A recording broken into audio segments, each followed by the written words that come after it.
Welcome to another edition of Coffee with Mark. We're at Icy Point in Alaska. Beautiful mountains in the distance.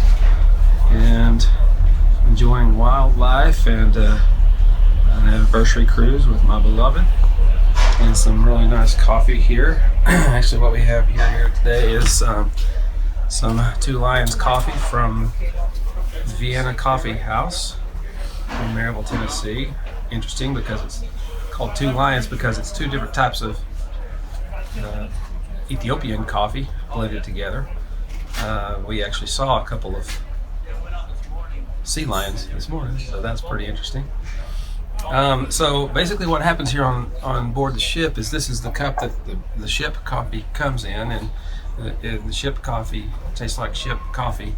So we don't use it, we pour it out, and we take this and get my beloved to help me here, and we rest our pour over on it and let it drain, and we drink the good coffee.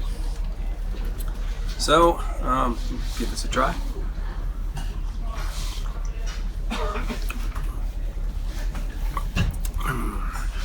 It's really good. Actually, got a very smooth taste, not so much citrusy, straightforward citrus. It's more like an aftertaste, and the blend is kind of tames it down a little bit. It's actually really nice.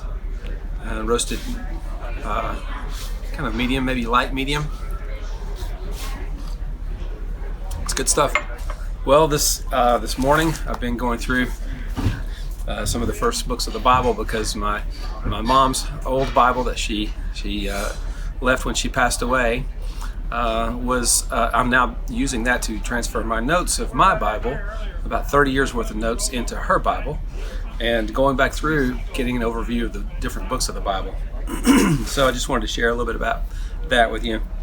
So Genesis is the book of beginnings. Genesis is the place where everything happens. God himself is the source, the creator. He's also holy. He's also a redeemer.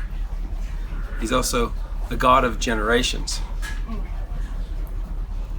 and a faithful covenant keeper. He makes a covenant, and he passes that promise down from generation to generation. Really important things, themes that are happening here in Genesis that are through the entire Bible, including the fact that God works through the weakest and through the least in order to bring about his purposes. We see that as a thread through the Bible too. Then the book of Exodus, it's a book of liberation. And so you see God as the I am, as eternal and sufficient, as powerful in the plagues, as redeemer in the Passover, as holy in the giving of the law, and as present with us in the tabernacle. So all of those revelations of God happen there in the early books. But in Leviticus, it's kind of a strange book that people don't like a lot because it's got a lot of laws that people don't understand. But Leviticus is a wonderful picture of Christ in all of this book. Really, it's really a book about holy living. So God creates us, he redeems us, brings us out by his mighty hand, and then he teaches us how to live. So the book of Leviticus is about how to live holy practically. So God himself is holy, and he teaches us how to live, or teaches his people how to live in holiness, in worship and in everyday life. So you see things like the burnt offerings, the grain offerings, the peace offerings, and all of those are actually pictures of Christ, beautiful pictures of Christ. The sin offering, the trespass offering, the free will offering, all this has to do with our not only the picture of Christ, but our own devotion to Christ. And then the seven feasts, Passover, he delivers from sin, unleavened bread, the first fruits.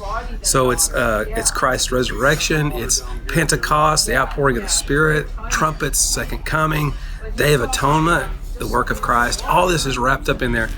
But I think what's really most beautiful to me when you look at the big picture is that God is teaching us how to live holy.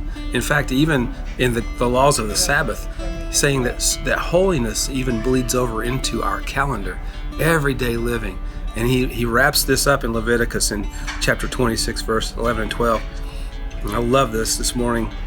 I saw this. I will put my dwelling place among you, and I will not abhor you I will walk among you and be your God, and you will be my people. This is the heart of the Lord.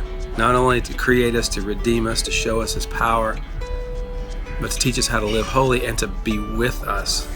That's the heart of God. Thanks for watching.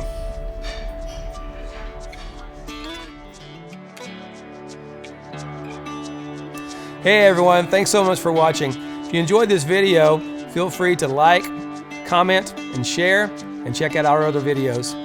Also, if you want to see how we are multiplying healthy leaders worldwide, you can check out markmedley.org. And remember, life's too short to drink bad coffee.